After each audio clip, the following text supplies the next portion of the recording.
الحمد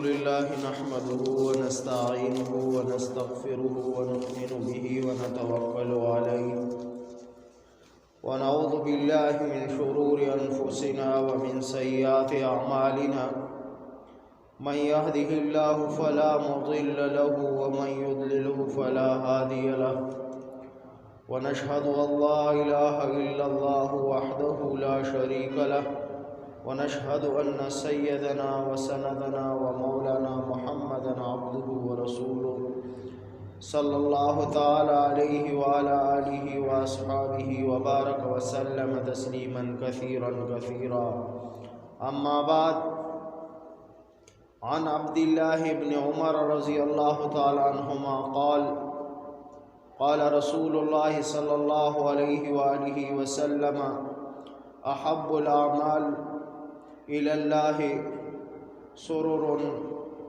يدخله على مسلم أو كما قال عليه الصلاة والسلام إن الله وملائكته يصلون على النبي يا أيها الذين آمنوا صلوا عليه وسلموا تسليما اللهم صل على محمد النبي الأمي وعلى آله وسلم تسليما كثيرا أما بعد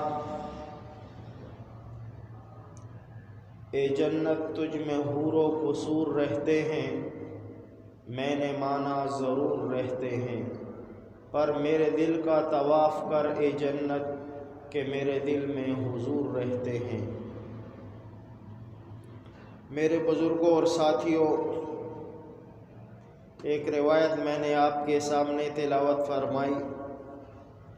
حضرت عبداللہ ابن عمر رضی اللہ تعالیٰ عنہ فرماتے ہیں کہ حضور اقدس صلی اللہ علیہ وآلہ وسلم نے ارشاد فرمایا، جو اعمال اللہ تعالیٰ کو پسند ہیں ان اعمال میں سے ایک عمل کسی مومن کے دل میں خوشی داخل کرنا اور اس کو خوشی سے ہمکنار کرنا ہے۔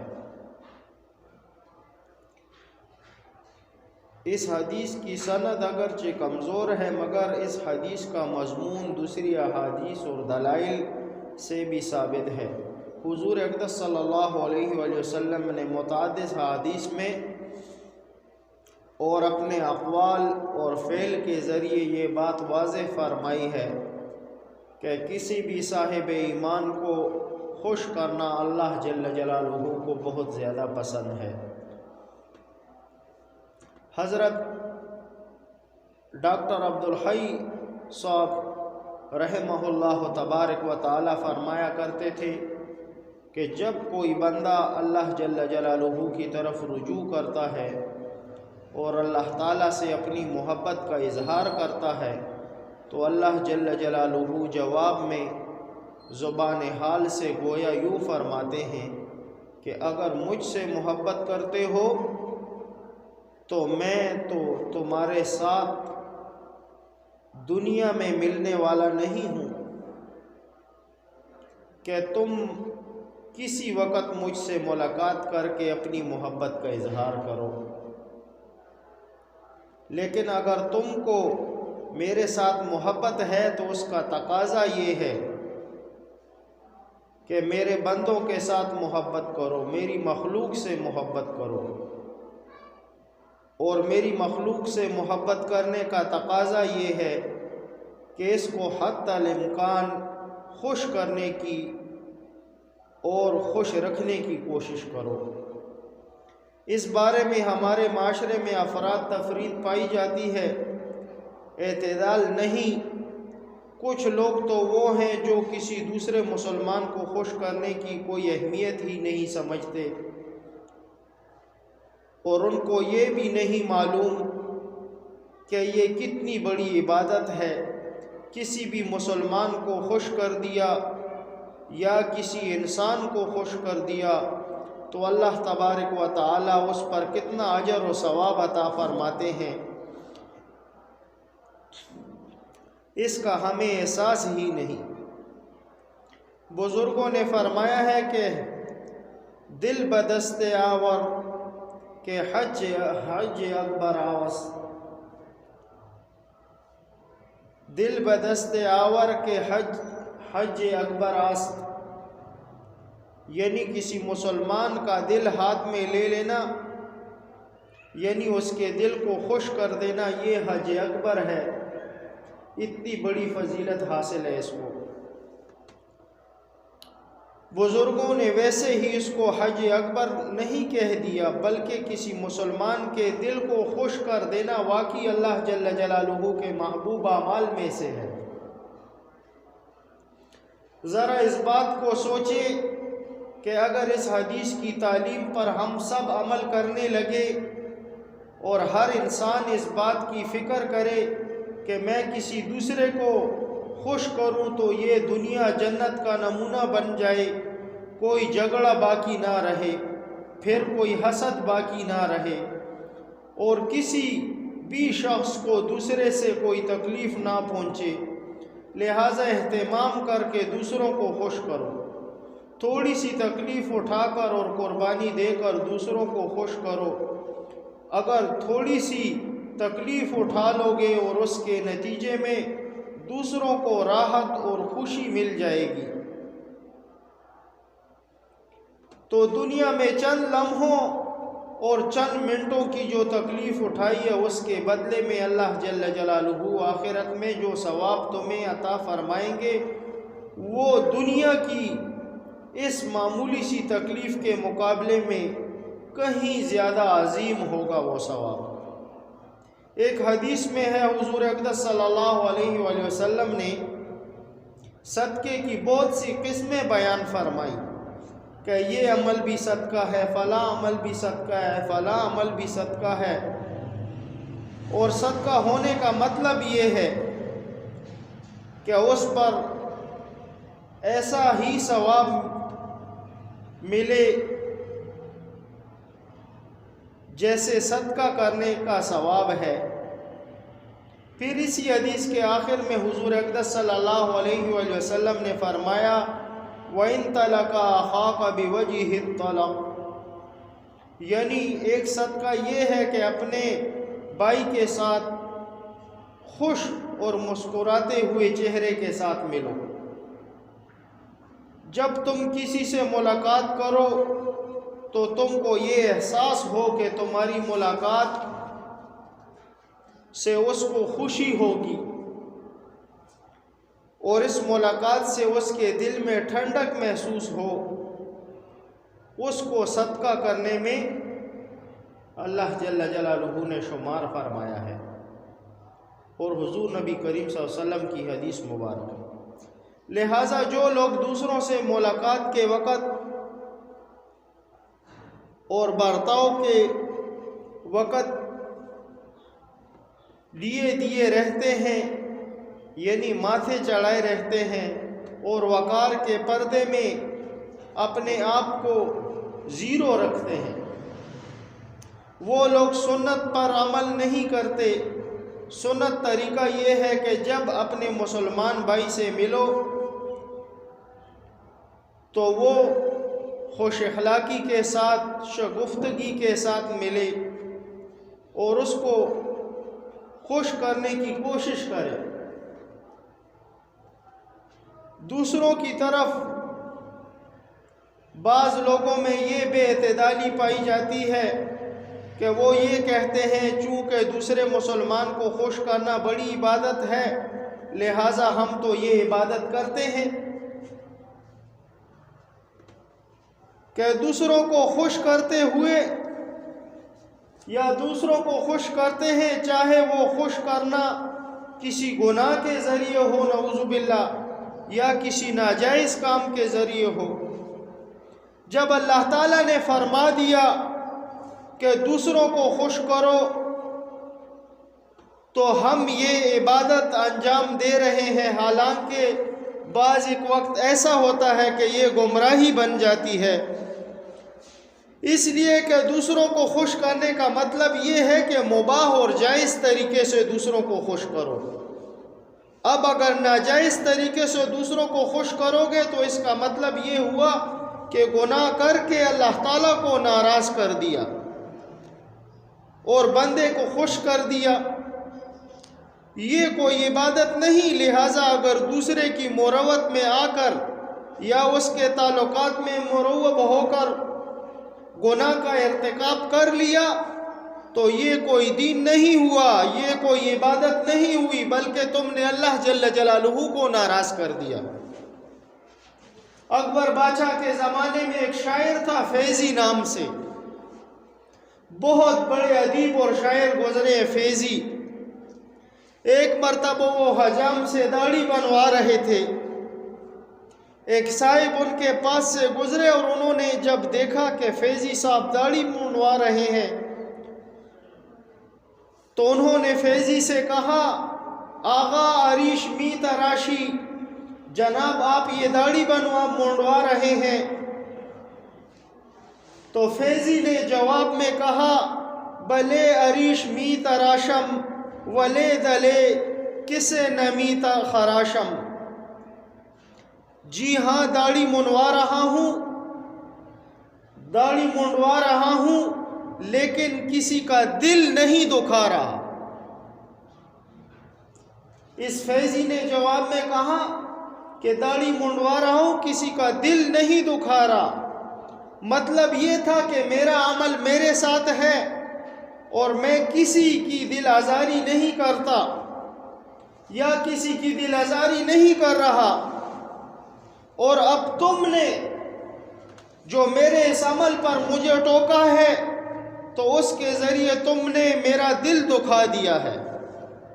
اس پر اس صاحب نے اس کو جواب دیا، فرمایا دلے کسے نمی خراشی ولے دلے رسول اللہ صلی اللہ علیہ وآلہ وسلم می خراشی. فرمایا یعنی جو یہ کہہ رہے ہو کہ میں کسی کا دل نہیں دکھا رہا، ارے اس عمل کے ذریعے تو تم رسول اللہ صلی اللہ علیہ وآلہ وسلم کا دل دکھا رہے ہو. لہٰذا بعض لوگوں کے ذہن میں بھی اور زبان پر بھی یہ بات رہتی ہے کہ ہم تو دوسرے لوگوں کو خوش کرتے ہیں اور دوسروں کا دل خوش کرنے کے لیے کسی گناہ کا بھی ارتکاب کرنا پڑے نعوذ باللہ تو کر گزرتے ہیں. بھائی اللہ تعالیٰ کو ناراض کر کے، اللہ تعالیٰ کی نافرمانی کر کے اور اللہ تعالیٰ کے حکموں کو پایمال کر کے کسی انسان کا دل خوش کیا تو کیا خوش کیا، کیونکہ اللہ تعالیٰ کو ناراض کر دیا. یہ تو کوئی بات نہیں اور نہ یہ اس حدیث کا منشا ہے. اس حدیث کا منشا تو یہ ہے جائز امور ہے. کسی مسلمان کا دل خوش کرنا، احب الاعمال الی اللہ سرر علی مسلم، اس حدیث کا مطلب تو یہ ہے کہ جائز امور کے ساتھ کسی کا دل خوش کرنا. ایسا تو نہیں ہے ناجائز اور کفر کے کام انسان کرے اور کہے کہ میں نے تو دوسرے مسلمانوں کا دل خوش کرنے کے لیے یہ کام کیا ہے. تو اگر تم نے دوسرے کا دل تو خوش کر دیا لیکن اپنے رب کو ناراض کر دیے تو کیا کیا تم نے؟ کوئی ثواب تو تم نے نہیں کیا بلکہ گناہ میں اندر چلے گئے تم. ان میں مسلمانوں کو خوش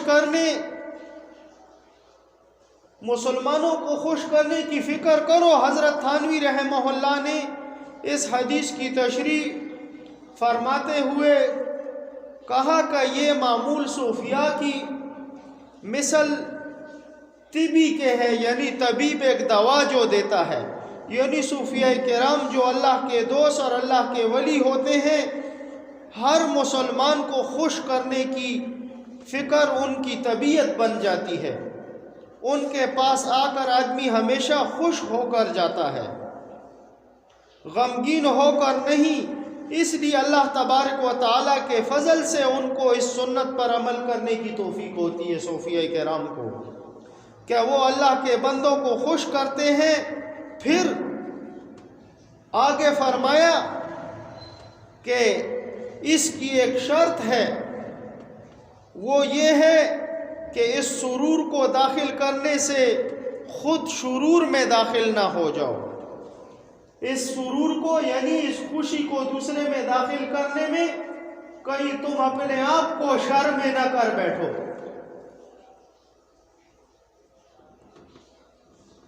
فرمایا یعنی دوسروں کا تو دل خوش کر رہے ہو اور دوسروں کو سرور دینے کی فکر ہے، لیکن اس کے نتیجے میں خود شرور یعنی معاصی اور گناہوں میں داخل ہو گیا، تو یہ انسان کو نہیں کرنا چاہیے.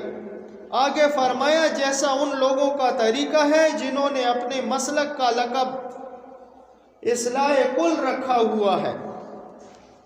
یعنی بعض لوگوں نے اپنا مسلک صلح کل بنا دیا ہے.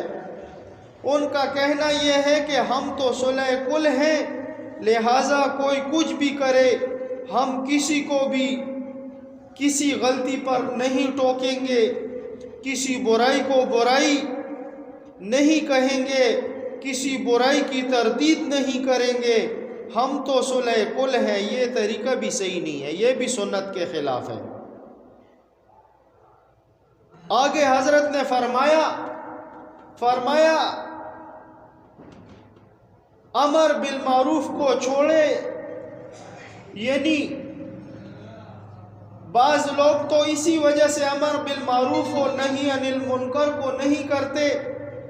مثلا اگر میں فلاں کو نماز پڑھنے کے لیے کہوں گا تو اس کا دل برا ہو جائے گا، اگر فلاں کو کسی گناہ پر ٹوکوں گا تو اس کا دل برا ہوگا، اور اگر ہم سے کسی کا بھی جی برا ہو گیا تو پھر تو ایسا فائدہ ہمیں حاصل نہ ہوا. حالانکہ حقیقت کیا ہے؟ حقیقت کیا ہے؟ قرآن کریم پر نظر ڈالیے. وَلَا تَأْخُذُكُمْ بِهِمَا رَفَّةً فِي دِينِ اللَّهِ، کہ تم اللہ جل جلالہ کے دین کے بارے میں ان پر ترس نہ کھاؤ. یعنی ان پر ترس نہ آئے تمہیں اللہ جل جلالہ کے دین کے بارے میں. ایک شخص گناہ کر رہے اور تم کہو کہ میں صلح کل ہوں، میں تو صرف لوگوں کو صلح کی دعوت دیتا ہوں اور اس کو اس برائی سے نہیں روکتا، تو یہ تمہارا طریقہ جائز نہیں ہے، بلکہ یہ الٹا سنت کے خلاف ہو گیا یہ کام تمہارا. دوسروں کا دل دکھانے کا مطلب یہ نہیں ہے کہ ایک شخص کفر کر رہا ہے اور تم اسے کفر سے منع نہ کرو.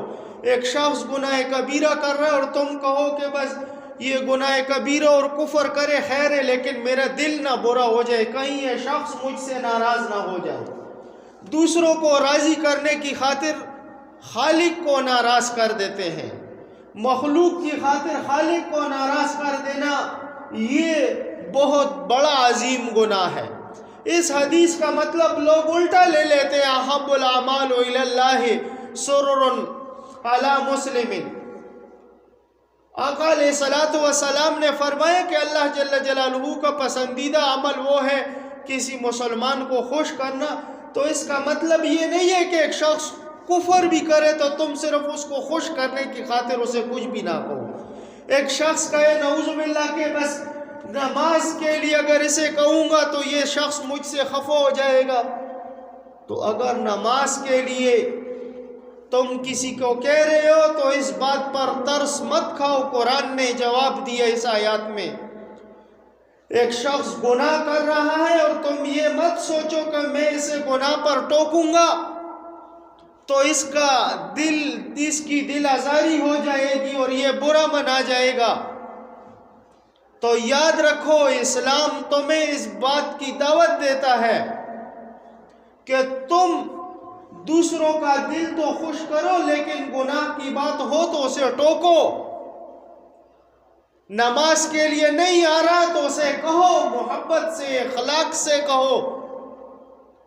محبت اخلاق سے نہ مانے جب وہ اور محبت کی دعوت قبول نہ کرے تو زور سے بھی اسے لے کر آؤ.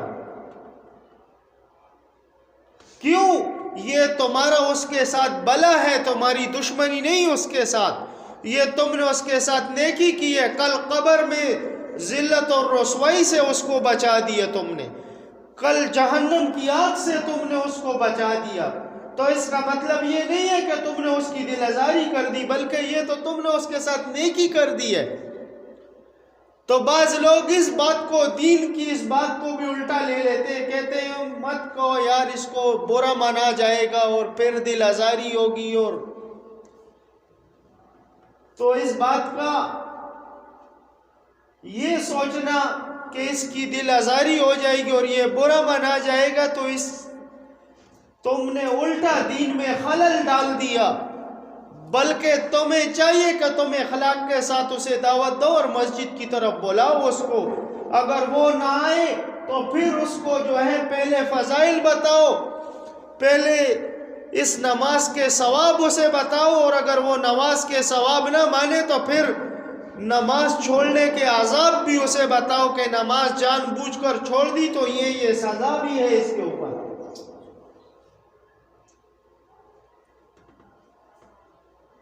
جیسے میں نے آپ کو یہ فیضی شاعر کی بات کہی کہ وہ ایک مرتبہ نائی سے داڑھی مونڈوا رہا ہے، حجام سے داڑھی مونڈوا رہا ہے، اور ایک شخص نے اسے کہا کہ حضرت یہ آپ کیا کر رہے ہیں، داڑھی مونڈوا رہے ہیں؟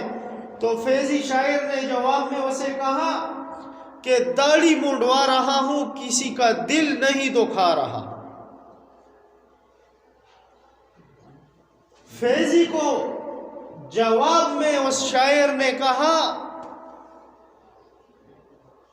کہ تم تو یہ کہہ رہے ہو کہ میں کسی کا دل نہیں دکھا رہا، ارے تم تو حضور نبی کریم صلی اللہ علیہ وآلہ وسلم کا دل دکھا رہے ہو، اس کی سنت پر چھری چلا رہے ہو۔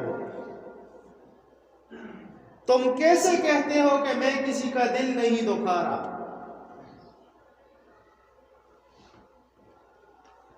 تو پھر فیضی کو ہوش آئی۔ تو بات دین کی ہے اور یہ اگلے تک پہنچانا، یہ دعوت دین کی دوسرے تک پہنچانا یہ ضروری ہے۔ ایک شخص کہے کہ میں اس کو نماز کا نہیں کہوں گا، اگر نماز کے لیے کہوں تو یہ برا مناتا ہے، تو کیا کرے گا؟ اس کو نماز کا نہیں کہے گا۔ ایک شخص مسجد میں شور مچا رہا ہے، تیز آواز سے گفتگو کر رہا ہے یا دنیاوی گفتگو کر رہا ہے، اور مسجد کے امام نے اسے آواز دی کہ بھائی تیز آواز سے بات مت کرو، اللہ کا گھر ہے، تھوڑا سا اس کے آداب کا خیال رکھو، بے ادبی مت کرو۔ اب ایک نے تو کہہ دیا، دوسرا اٹھتا ہے جواب میں کہتا ہے استاد جی ایسے مت کہا کرو لوگوں کو، لوگوں کے دل دکھ جاتے ہیں، تم لوگوں کے دل آزاری کرتے ہو۔ حالانکہ اس شخص کو یہ نہیں پتا ہوتا کہ یہ جو میں بات کر رہا ہوں یہ بالکل سراسر قرآن کی خلاف ورزی کر رہا ہوں۔ استاد نے جو بات کہی ہے، دوسرے سے کہا ہے کہ وضو کی جگہ پر باتیں مت کرو، یا باہر صف میں بیٹھے ہوئے ہو بھائی سنتیں پڑھی ہوئی ہیں، باتیں کرنا مکروہ ہے، استاد نے تمہیں کہہ دیا، تم کہتے ہو استاد جی لوگوں کا دل مت دکھایا کرو، جو کوئی بھی آتا ہے تم اسے ٹوک دیتے ہو۔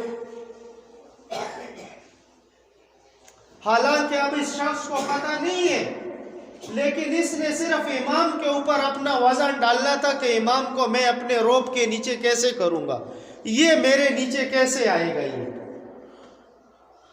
لیکن اپنی اس بات کو نہیں سوچا کہ میں نے قرآن اور حدیث کی خلاف ورزی کر دی ہے، اپنی اس بات کی طرف توجہ نہیں دی، بلکہ تمہیں بس فوراً یہ کہہ دے گا احب الاعمال الی اللہ سرر علی مسلم۔ میں تو فلاں استاد سے یہ حدیث سنی تھی میں نے کہ حضور نبی کریم صلی اللہ علیہ وسلم نے فرمایا کہ اللہ تعالیٰ خوش ہوتا ہے، اللہ تعالیٰ کو پسند ہے دوسرے مسلمان کو خوش کرنا،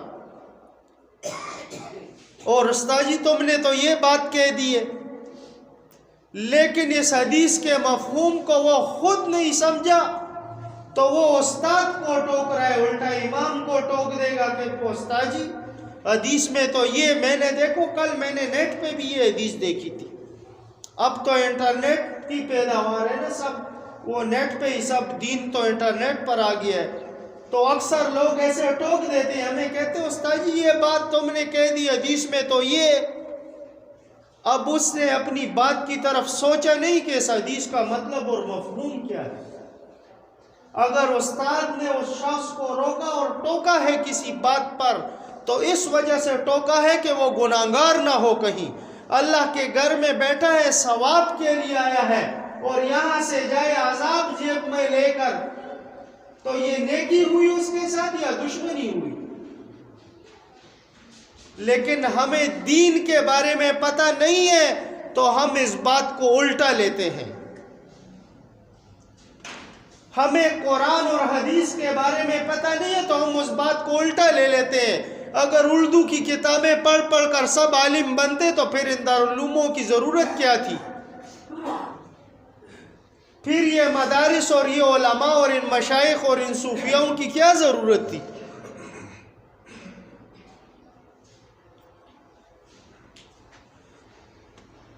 پھر ہر کوئی کہے کہ بھائی مجھے اردو آتی ہے، میں نے تو میٹرک تک اسکول پڑھا ہے، بس میں تو ساری کتابیں پڑھ سکتا ہوں، اردو میں ہے سب کچھ۔ اردو میں ہے تو صحیح، لیکن نیم حکیم خطرہ جان اور نیم مولوی خطرہ ایمان، تم پھر سب کا بیڑا غرق کر دو گے، دین سے بھی سب کو دور کر دو گے۔ حدیث کا مفہوم ایک ہوگا، قرآن کا آیات کا شان نزول ایک ہوگا، اس کے ساتھ مفہوم ایک ہوگا، تم ظاہری ترجمے کے ساتھ اس کو دوسرا بیان کر کے لوگوں کو الٹا گمراہ کر دو گی۔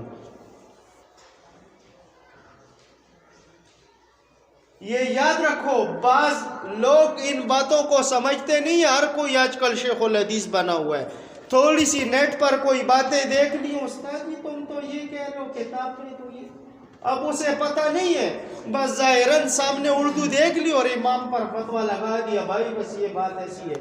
تو یہ یاد رکھو میرے بھائیوں، یہ اصلاح کے لیے میں کہہ رہا ہوں، دل کے درد کی وجہ سے کہہ رہا ہوں۔ دین کی دعوت میں کسی مسلمان کو اگر آپ مسجد کے لیے کہو اور آپ یہ سوچو کہ یہ شخص برا منائے گا تو یہ آپ کی غلط فہمی ہے۔ آپ محبت سے اور اخلاق کے ساتھ اسے دعوت دیں، یہ تم پر لازم ہے۔ کسی کا دل مت دکھاؤ کا مطلب یہ نہیں ہے کسی کے ساتھ ظلم مت کرو، کسی کے ساتھ ظلم مت کرو، کسی کی دل آزاری مت کرو۔ دل آزاری کے بہت طریقے ہیں۔ ایک مسلمان ہے، اس کا نام مثلا عبد الرحمن ہے، اور نعوذ باللہ آج کل ہمارے معاشرے میں یہ لفظ بنا ہوا ہے، اس رحمان آواز دے، ان کو میں ہمارے کہتے ہیں نا اس رحمان آواز دے، حالانکہ یہ گناہ کبیرہ ہے۔ یہ اللہ جل جلالہ کا صفاتی نام ہے۔ تم دیکھو کلمہ پڑھتے ہو بسم اللہ الرحمن الرحیم، اس کا مفہوم سمجھتے ہو؟ اس بسم اللہ کا مفہوم کیا ہے؟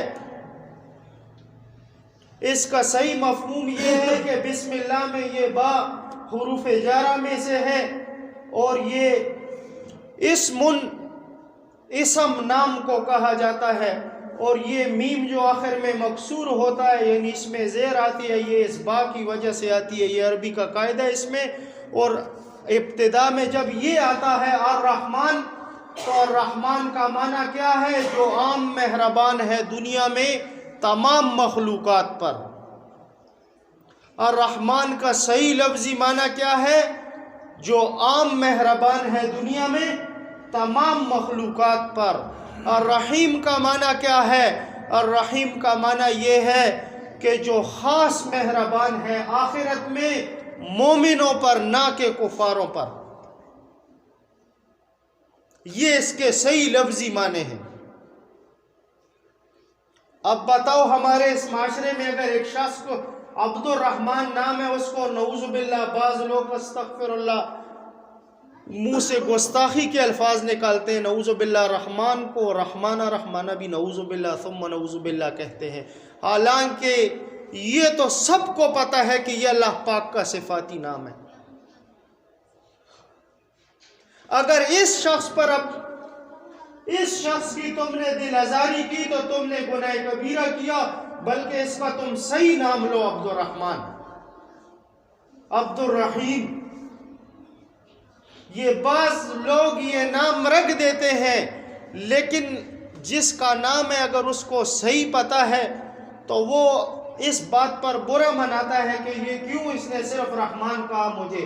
عبد الرحمن ہے یہ لفظ، صحیح نام ہوگا پورا اس کا عبد الرحمن ہوگا، رحمان کا بندہ۔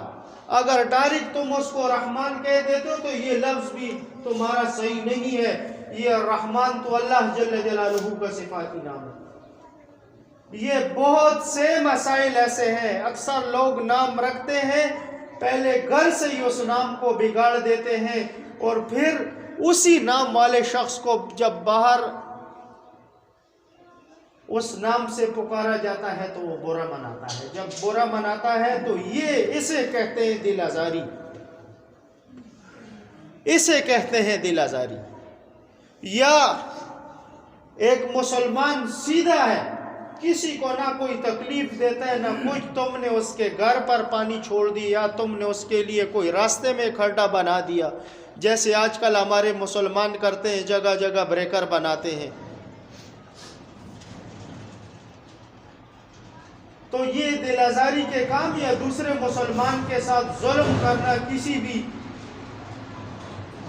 ایک عاجز بندے کو تکلیف دینا۔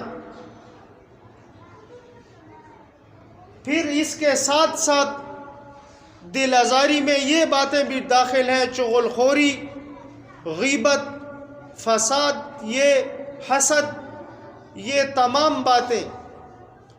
اب اگر ایک انسان یہ چاہے کہ میں دوسرے مسلمان کی دل آزاری نہ کروں تو وہ ان باتوں سے اپنے آپ کو بچائے۔ زیاد بولے گا، زیاد باتیں کرے گا تو خواہ مخواہ اس سے خطائیں ہوں گی۔ پھر کم بولو اور کام کا بولو۔ حضور نبی کریم صلی اللہ علیہ وآلہ وسلم نے فرمایا کہ یا خیر کی بات کہو اور یا چپ رہو۔ فرمایا یا خیر کی بات کرو یا چپ رہو۔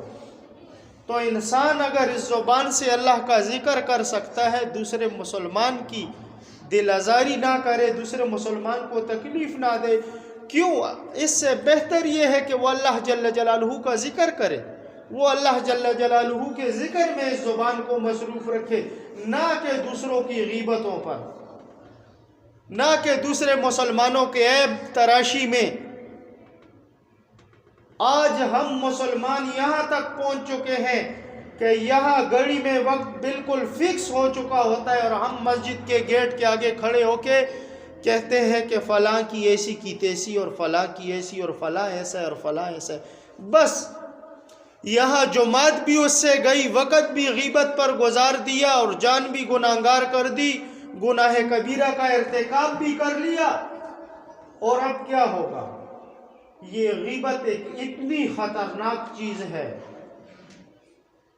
اتنی خطرناک چیز ہے کہ جس کی غیبت کی ہوگی جا کر اسی سے معافی مانگو گے۔ کسی کی چغل خوری کی ہے، جا کر اسی سے معافی مانگو گے۔ جیسے مال کے بارے میں آتا ہے نا کہ یہ مال دوسرے کا کھایا ہے تم نے، ایسے یہ مال تم واپسی کرو گے، توبہ کے ساتھ ساتھ یہ مال بھی واپسی کرنا ہوگا تمہیں۔ یہاں پر بھی توبہ کے ساتھ ساتھ تمہیں اس شخص کے پاس بھی جانا پڑے گا اور اسے بھی کہنا پڑے گا تمہیں کہ مجھے معاف کر دو۔ تو دل آزاری اسے کہتے ہیں۔ دل آزاری یہ ہے، دل آزاری کے ہم نے الٹا مفہوم لیے ہوئے ہیں۔ آج دین کی کوئی خیر کی بات کر رہا ہوتا ہے، کسی کو مسجد کا ادب سکھاتا ہے، تو لوگ اس بات کو، یہ بات تمہیں نہیں کرنی چاہیے تھی، اس کا دل خف ہو جائے گا۔ اس کا دل تو خفا ہو رہا ہے، اور جو تمام کائنات کا خالق مالک رازق ہے وہ خفا ہو رہا ہے، اس کی تمہیں فکر نہیں کہ وہ خالق ناراض ہو گیا تو کیا بنے گا۔ اس خالق کو راضی کرنے کے لیے ہم مسجد میں آتے ہیں یا نہ مخلوق کو راضی کرنے کے لیے؟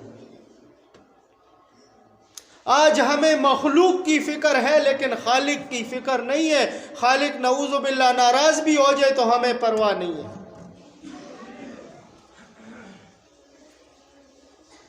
میرے بھائیوں اور دوستو، تو اس حدیث مبارک کا مفہوم یہ ہے کہ احب الاعمال الی اللہ سرر علی مسلم. اس حدیث کا مفہوم یہ ہے